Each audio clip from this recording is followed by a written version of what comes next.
চন্দ্র এবং সূর্য প্রতিযোগিতা করতে থাকে।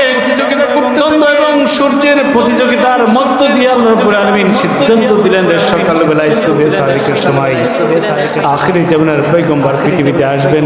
সুবহানাল্লাহ। সূর্য না চন্দ্র দুইটার মধ্যবর্তী স্থানে আল্লাহ রাসূল সাল্লাল্লাহু আলাইহি সাল্লাম পৃথিবীতে আসলেন। তাহলে চন্দ্র চাচ্ছেন যে আমি যখন থাকবো, অর্থাৎ রাত্রিতে রাসূল সাল্লাল্লাহু আলাইহি সাল্লাম পৃথিবীতে আগমন করুক, তাহলে আমি ধন্য হব। আবার সূর্যও চাচ্ছেন যে আমি পৃথিবীতে থাকি, আমার সূর্যর তাপ যখন পৃথিবীতে থাকে এই দিনের বেলায় যেন আল্লাহ রাসূল সাল্লাল্লাহু আলাইহি সাল্লাম পৃথিবীতে আসে। সুবহান। সুতরাং এই প্রতিযোগিতার মধ্য দিয়ে সিদ্ধান্ত নিলেন আল্লাহ রাব্বুল আলামিন। সুবহান। আল্লাহ রাব্বুল আলামিন সিদ্ধান্ত নিয়ে সেই সিদ্ধান্তের রাসূল সাল্লাল্লাহু আলাইহি সাল্লাম আসলেন সুবহে সাদিকের সময়। সুবহান। সিদ্ধান্ত কার? আল্লাহ। সংগ্রামী উপস্থিতি রাসূল সাল্লাল্লাহু আলাইহি সাল্লাম পৃথিবীতে আগমন করলেন। সমগ্র গোটা পৃথিবীর যত শয়তান ছিল, ইবলিসের চেলা ছিল, সমস্ত ইবলিসের চেলাগুলো মাটির সঙ্গে শুয়ে পড়লেন এবং গোটা পৃথিবীর হিংস্র প্রাণী জানোয়ারগুলো সবাই একাকার হয়ে হিংসা বিদ্বেষ ভুলে সেই দিন সাপ বেজি, সেই দিন বনের হিংস্র প্রাণী বাঘ হরিণ সব একত্রিত হয়ে এক জায়গায় হয়ে সমস্ত ভেদাভেদ ভুলে সবাই ঐক্যবদ্ধ হয়ে গেলেন। সুবহান। রহমতকার আল্লাহ রাসূল সাল্লাল্লাহু আলাইহি ওয়াসাল্লাম। সম্মানিত উপস্থিতি, রাসূল সাল্লাল্লাহু আলাইহি ওয়াসাল্লাম আগমন করলেন মক্কায় আগমন করলেন। মক্কায় আগমন করার পরে হালিমাতুস সাদিয়া মা আমেনার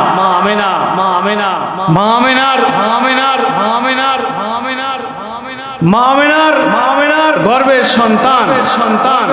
এরপরে এর দুধ মা হলেন হালিমা। এই হালিমাতুস সাদিয়া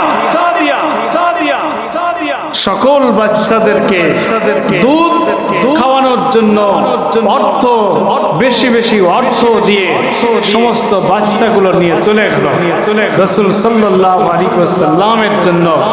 যেই মাটা আসলেন সেই মাই হচ্ছে সব থেকে মানে গায়ে স্বাস্থ্য শরীর কম এবং গরিব মানুষ এই মানুষটা হচ্ছে হযরতে হালিমাতুস সাদিয়া। তিনি আসলেন সবার পিছনে আসার পরে দেখলেন একজন শিশু বাচ্চা আছে। সেই শিশু বাচ্চা হচ্ছে আখিরি জামানার পয়গম্বর মুহাম্মদ রাসূলুল্লাহ সাল্লাল্লাহু আলাইহি ওয়াসাল্লাম। রাসূল সাল্লাল্লাহু আলাইহি ওয়াসাল্লাম দুধ মা হালিমাতুস সাদিয়াকে বেছে নিলেন।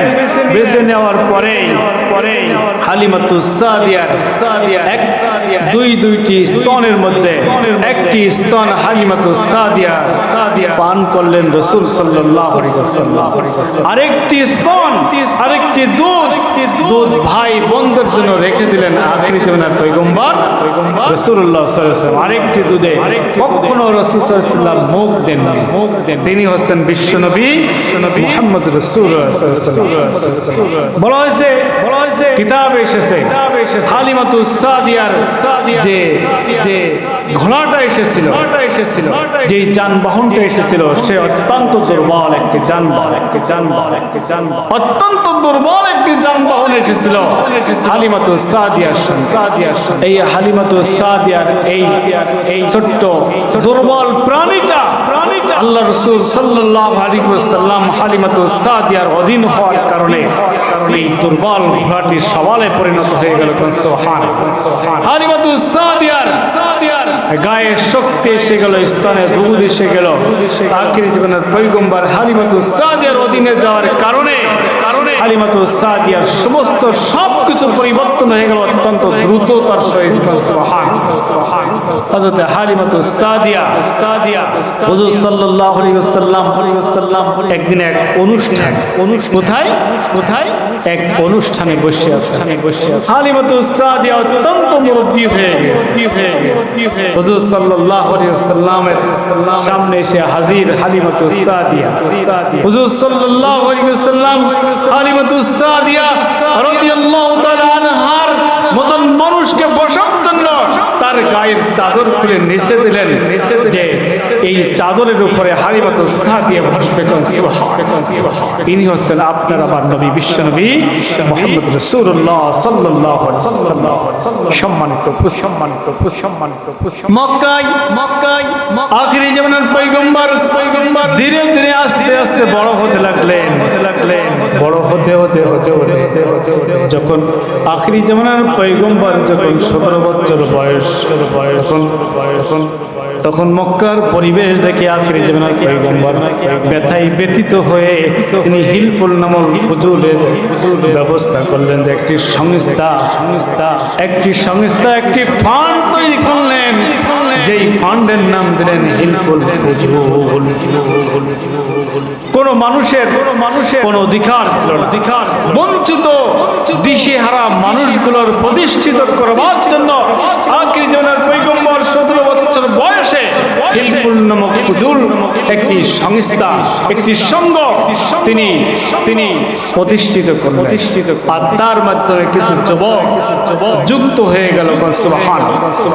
এই হিলফুল ফুজুল নামক সংগঠন থেকে আখিরি জামানার পয়গম্বরের পদযাত্রা শুরু হয়।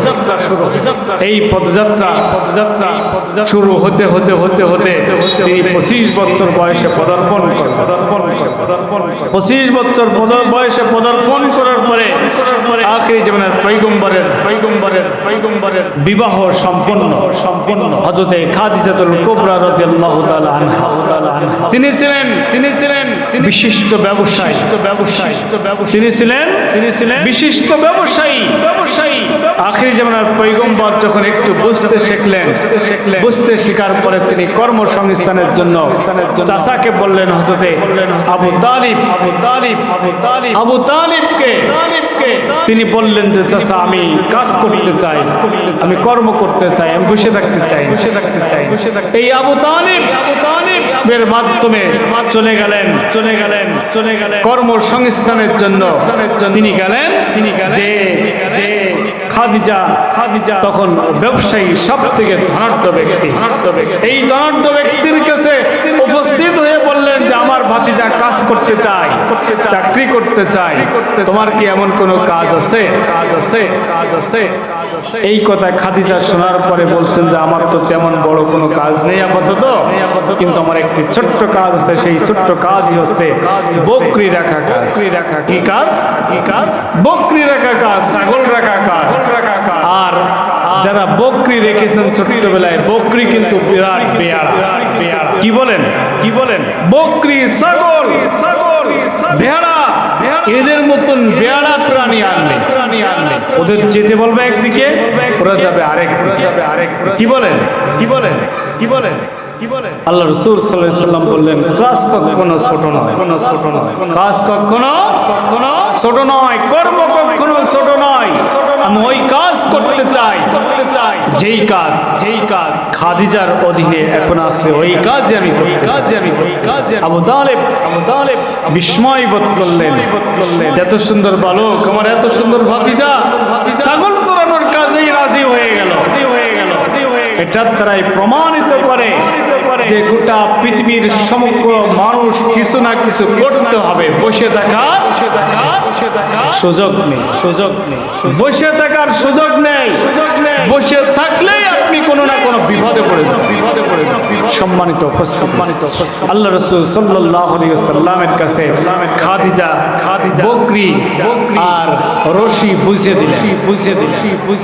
আল্লাহ নবী সাল্লাল্লাহু আলাইহি ওয়াসাল্লাম বকরি আর রশি নিয়ে মাঠে গেলেন ছাগল চড়াতে। ছাগল চড়াতে যে আল্লাহ রাসূল সাল্লাল্লাহু আলাইহি ওয়াসাল্লাম প্রখর রোদে এখন সৌদি আরবে যারা অবস্থান করতেছে প্রচন্ড রোদ, প্রচন্ড গরম, এই সময়টাই সব থেকে বেশি প্রচন্ড রোদ, প্রখর গরম। এই গরমে আল্লাহ রাসূল সাল্লাল্লাহু আলাইহি ওয়াসাল্লাম ছাগল চড়াতে নিয়ে গেলেন মাঠে ছাগল চড়াতে নিয়ে যাওয়ার পরে রশি দিয়ে একটি ছাগল বান্ধা লাগলো না, সমস্ত বকরিগুলো, সমস্ত ছাগলগুলো, সমস্ত প্রাণীগুলো তাদের মতো নিজে চাই খেতে লাগলো। সুবহানাল্লাহ। আল্লাহ রাসূল সাল্লাল্লাহু আলাইহি ওয়াসাল্লাম এই রশিগুলো মাথার তলে দিয়ে শুয়ে আছেন, আর আসমানের এক খণ্ড মেঘ ছুটে এসে আল্লাহ রাসূল সাল্লাল্লাহু আলাইহি ওয়াসাল্লামের সোজা ছায়া দিয়ে পড়ে আছে। সুবহানাল্লাহ। শুধু তাই নাই, জঙ্গলের সব থেকে বড় প্রাণী সাপ